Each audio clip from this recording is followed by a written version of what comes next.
자, 세 번째로는요, 제목이 지주택에 있어서 주택 판매에 대해 여쭙고자 합니다. 이렇게 나와 있고요. 45평 주택이 있는데 지주택을 설립했다고 주택을 판매해 달라고 연락이 왔습니다. 그런데 10%를 먼저 주고 90% 잔금은 나중에 끝나면 준다고 하는데 이게 괜찮은 건지 여쭙고자 합니다. 지주택은 쳐다도 보지 말라는 고수분들의 의견에 따라 조합으로 들어갈 생각은 없습니다. 판매만 하는 것은 괜찮을까요? 지주택이 생기는 것 보면 재개발은 물 건너간 것 같습니다. 말 그대로 이분은 지주예요, 지주. 중요한 거는 이제 이분의 그 10%를 받고 이제 90% 잔금은 나중에 준다고 하는데 이 나중에 준다라는 개념을 잘 잡아야 되는 거겠죠.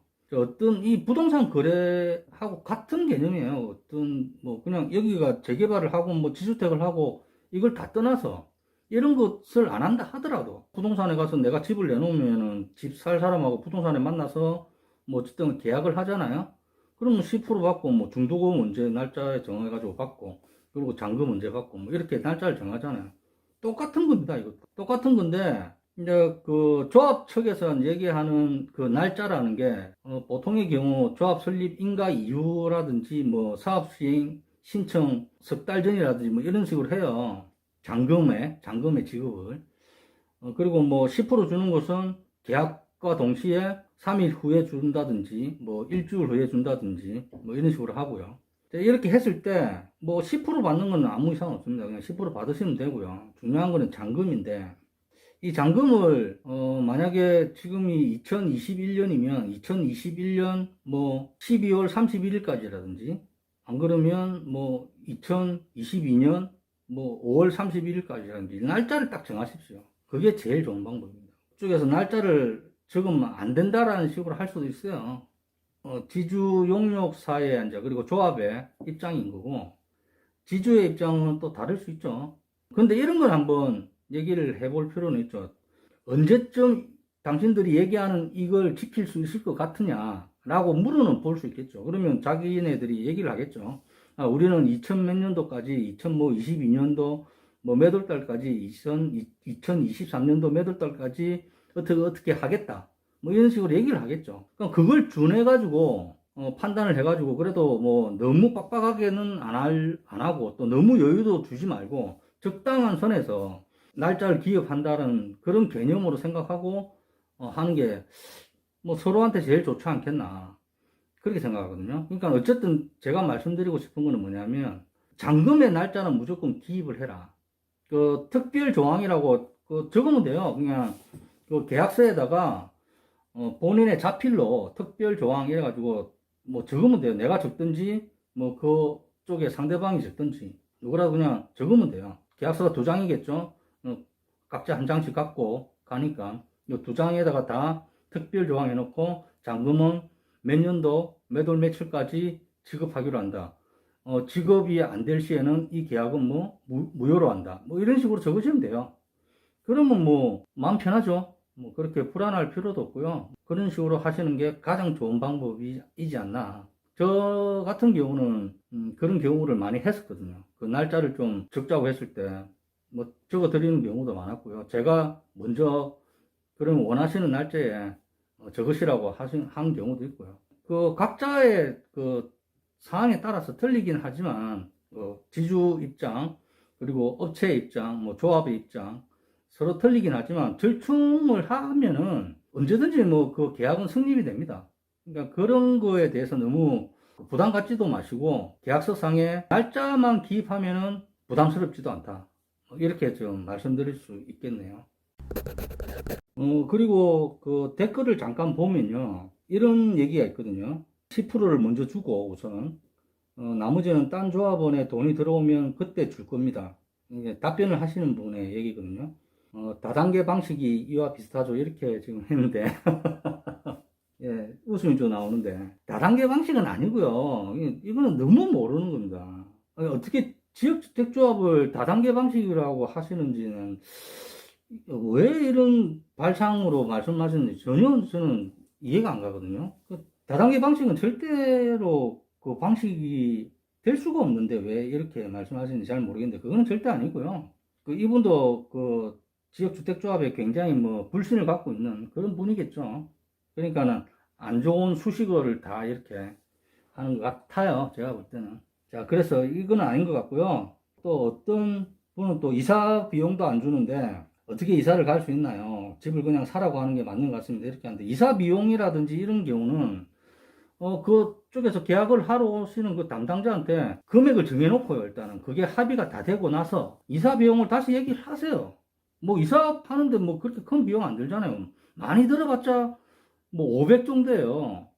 300에서 500 정도. 그걸 뭐 만약에 집을 그 계약을 했을 때 2억이라고 가정을 한다면 2억이라는 걸 일단 합의를 보고 난 이후에 그러고 나서 이사 비용에 대해서 얘기를 하시면 돼요. 그럼 500만 더 더 이사 비용을 하게 500 더 이렇게 하시면 돼요. 그런 식으로 계약하시면 이사 비용은 뭐 받는 거나 마찬가지니까요. 그리고 여기 또 나와 있는 분들이 하시는 말씀이 계약을 체결하고 나서 5년이 넘어도 이제 잔금을 못 받았다고 이렇게 나와 있거든요. 경험자가 하시는 말씀 같은데 이게 제가 말씀드린 것처럼 날짜를 기입을 안 해서 그런 거예요. 그쪽 조합이나 그쪽에서 내밀었던 그 계약서가 이제 보통의 경우 사업시에 인가 신청 3개월 전 뭐 이렇게 하거든요. 여기도 브릿지 대출이라고 나와 있는데 브릿지 대출이 된 이후 뭐 이런 식으로 해요.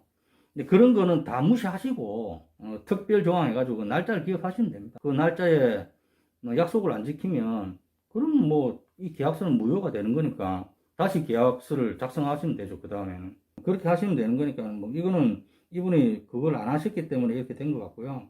일시불, 그러니까 한꺼번에 다 달라는 거죠. 말 그대로 계약을 2억을 했으면 그 2억이라는 돈을 한꺼번에 다 주면 내가 계약을 하겠다 이런 경우가 상당히 많거든요. 어느 지역을 가더라도 그런데 그런 여력이 안 돼요.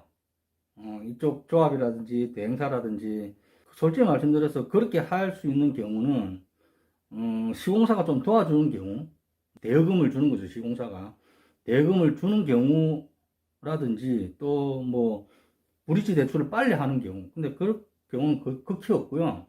그런 경우 말고는 일시불로 주는 경우가 상당히 힘듭니다. 그럼에도 불구하고 일시불을 요구하는 그 지주분들은 많이 계세요.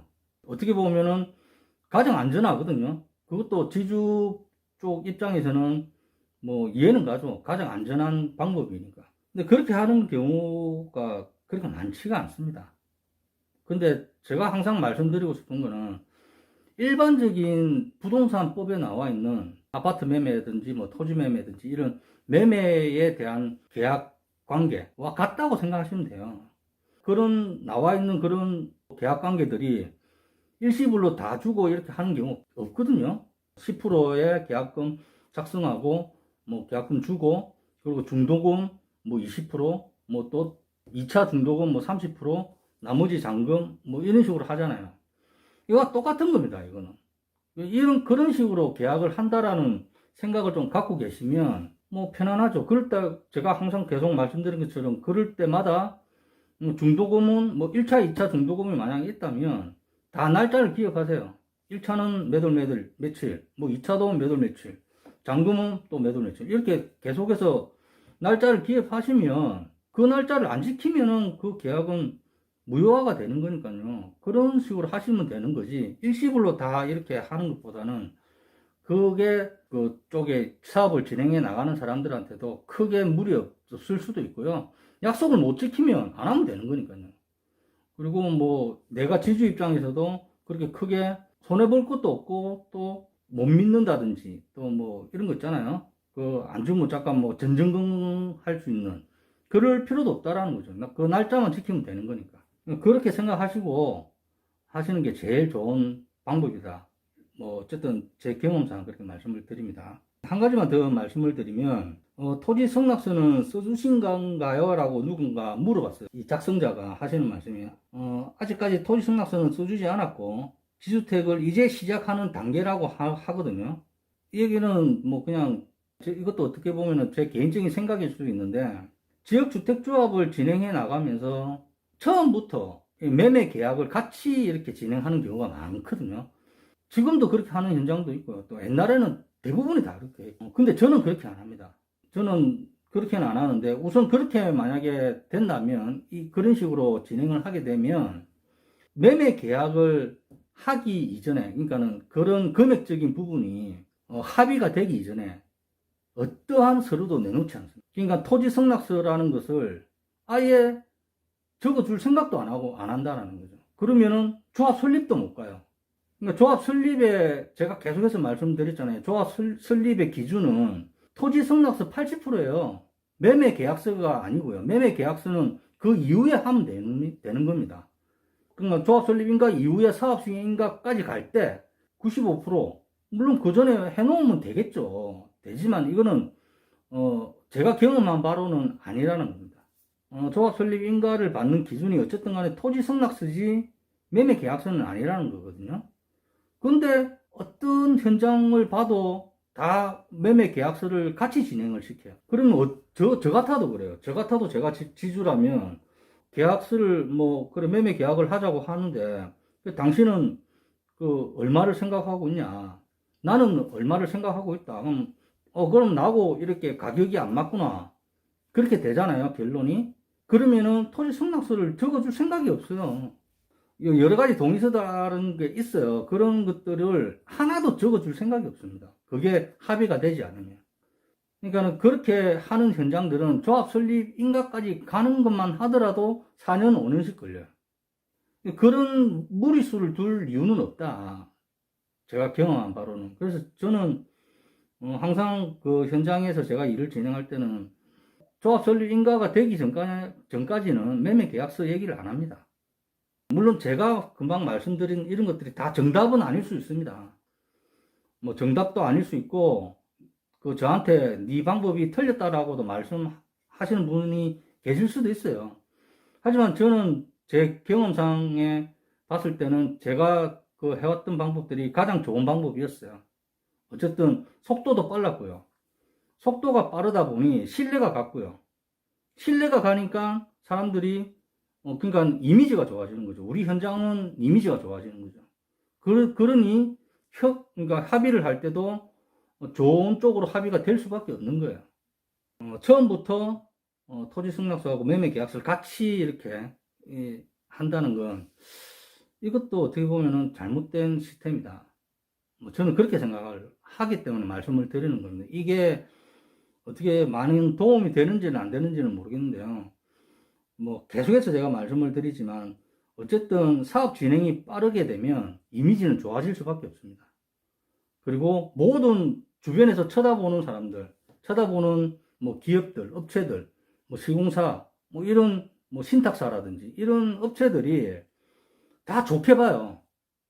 굉장히 이미지가 좋아집니다. 그렇게 하나씩 하다 보면 지역주택조합의 신뢰도는 좀 올라가겠죠. 아무튼 오늘 영상은 여기서 또 얻어갈 수 있는 건 또 얻어가셨으면 하는 게 또 제 바람입니다. 잘 봐주셔서 감사하고요. 좋은 또 질문들이 올라오면 그때 또 영상을 또 올리도록 하겠습니다. 코로나 조심하십시오.